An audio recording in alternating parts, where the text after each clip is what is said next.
मित्रों नमस्कार, मैं हूं सुमन कुमार न्यूज अड्डा उस्मान में आप सभी का स्वागत है। दिल्ली सरकार से जुड़ी हुई कुछ खबर है जिसे मैं देना चाहता हूं।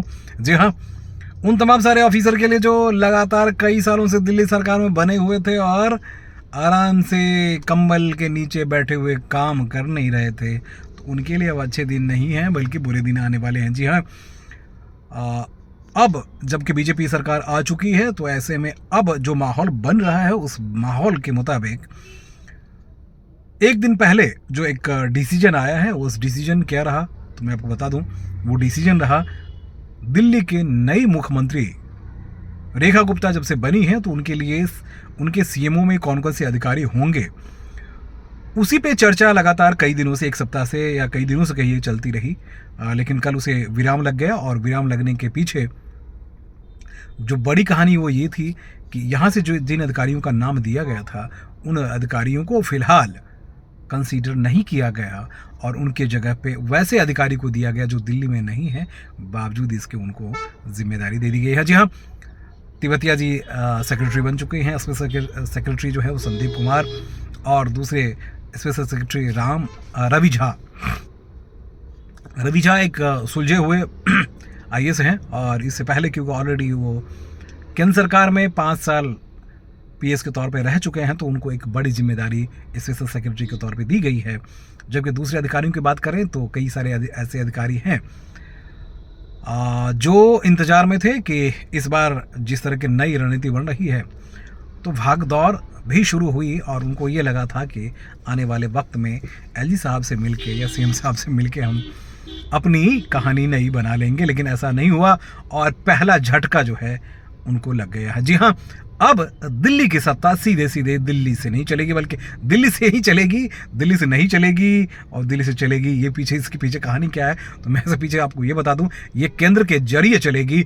अभी भी केंद्र के जरिए ही दिल्ली की सत्ता चला करती थी, लेकिन उसमें तालमेल की कमी थी। अधिकारी भी जाते थे दिल्ली से लेकिन वहां लड़ाई करके कुछ कर नहीं पाते थे। अब पूरा माहौल बदल चुका है। जी हाँ, माहौल इसलिए बदल चुका है कि अब पीएमओ का इंटरवेन होगा और एमएचए के डायरेक्शंस होंगे और उसके मुताबिक अधिकारियों को काम करना पड़ेगा। तो इसलिए जो कुछ निकम्मे अधिकारी दिल्ली में तकरीबन 3 से 4 साल तक अच्छे महत्वपूर्ण पदों पे भी रहे हैं लेकिन काम के नाम में सिफर, जब दौड़ने की बात हो तो सबसे ज़्यादा वो आपको पूंछ हिलाते हुए अपने नेता, मंत्री, चीफ सेक्रेटरी के आसपास दिखेंगे, लेकिन काम के मामले में वो सिफर रहे हैं। वो जहाँ भी रहे हैं वहाँ भी उनकी वही गति रही है। तो वो अब उनके शायद दिन अच्छे नहीं होंगे। जो हमारे पास इन्फॉर्मेशन है एमएचए के जरिए से कि वो उस तरह के अधिकारी या तो हट जाएंगे या कहीं और चले जाएंगे, समय टाइम पास यहाँ ना करेंगे। मित्रों जी हाँ, इस तरह के वरिष्ठ अधिकारी हैं, वरिष्ठ आईएएस हैं, नाम नहीं लूंगा, समझने वाले समझ जाएंगे।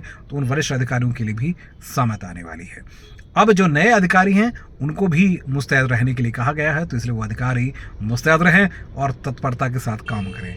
अब जो नई जिम्मेदारी मिलने वाली है उसमें आपको बता दूं कि यहाँ शायद मंत्री भी उन अधिकारियों की जिम्मेदारी तय नहीं कर पाएंगे, एलजी साहब भी तय नहीं कर पा रहे हैं। तो मामला एमएचए पे आकर अटक गया है। कुछ देर पहले मैं एमएचए ही गया था और वहाँ से जो मुझे जानकारी मिली है कि और भी बहुत कुछ बदलाव होने वाला है जिसका इंतज़ार आप करते रहिए और मैं आपको ब्रेक करके वो खबर दूंगा। जी हाँ, 1 या 2 दिन के भीतर ही बड़े लेवल पे ऑफिसर्स बाहर, जो देश के बाहर किसी और हिस्से में हैं, देश का नहीं बल्कि देश के ही किसी हिस्से में हैं, किसी स्टेट में हैं, किसी यूटी स्टेट में हैं, वो आना नहीं चाह रहे थे तो उनके आने का रास्ता बिल्कुल साफ हो गया है और उनके आने की भी तैयारी शुरू हो गई है और एमएचए में एक लंबी फेहरिस्त लग गई है। वो लंबी कतारें जो है वो देखने को मिल रही है। तो दिल्ली सरकार में जो जमे हुए अधिकारी हैं उनके लिए दिन अब खट्टे होने वाले हैं। वो अब बाहर जाने के इंतजार में हैं, उन्हें यहाँ से उठा के बाहर का रास्ता दिखाया जाएगा। जैसे मेरे पास इन्फॉर्मेशन है उसमें कुछ वरिष्ठ आईएएस हैं वो भी हैं, क्योंकि आ तो गए लेकिन वो काम नहीं कर रहे हैं। वो ट्रांसपोर्ट हो, चाहे हेल्थ हो, चाहे होम हो, चाहे कुछ और हो, कई सारे ऐसे डिपार्टमेंट्स हैं जहाँ अधिकारी बैठे जरूर हैं लेकिन मन से काम नहीं कर रहे हैं, सिर्फ खाना पूर्ति कर रहे हैं। तो शायद उनके लिए अच्छे दिन नहीं है, क्योंकि अब काम तो करना पड़ेगा। और मैंने आपको बताया था कि पीएमओ जो दिल्ली के सेल और एमएचए के जरिए जो काम होने शुरू हुए हैं, उसमें अगर ये मुस्तैदी के साथ काम नहीं करते हैं तो यहाँ दिल्ली में खपा पाना उनके लिए मुश्किल होगा। एक और मुश्किल भरा जो वक्त है उन अधिकारियों के लिए है जो अभी तो कम से कम एलजी ऑफिस में बैठकर चीफ सेक्रेटरी पर अपना हक जताया करते थे। अभी जितने ट्रांसफ़र पोस्टिंग हुई हैं सब कुछ एलजी ऑफिस से ही उस अधिकारी ने किया है। जी हाँ, नाम लेने की ज़रूरत नहीं है, आप समझ ही गए होंगे। तो उनके भी दिन अब अच्छे आने वाले नहीं हैं। जी हाँ, उनके भी दिन अच्छे वाले नहीं हैं, क्योंकि अभी पिछले दिनों बहुत कुछ गड़बड़ियाँ हुई हैं। कई ऐसे नामी गिरामी कलाकार जो है वो अच्छे पोस्ट पे गए हैं। कई ऐसे जो ब्लैक लिस्टेड ऑफिसर्स हैं उनको भी देखिए जिम्मेदारी तो उनको देनी पड़ेगी, इसमें कोई शक नहीं है। अधिकारी आईएएस हैं, दैनिक्स हैं या जूनियर ऑफिसर्स हैं, जिम्मेदारी तो देनी पड़ेगी, लेकिन थोड़ी सी ख्याल तो रखना पड़ेगा कि कौन किस लायक है और क्या क्या कारनामा कर चुका है।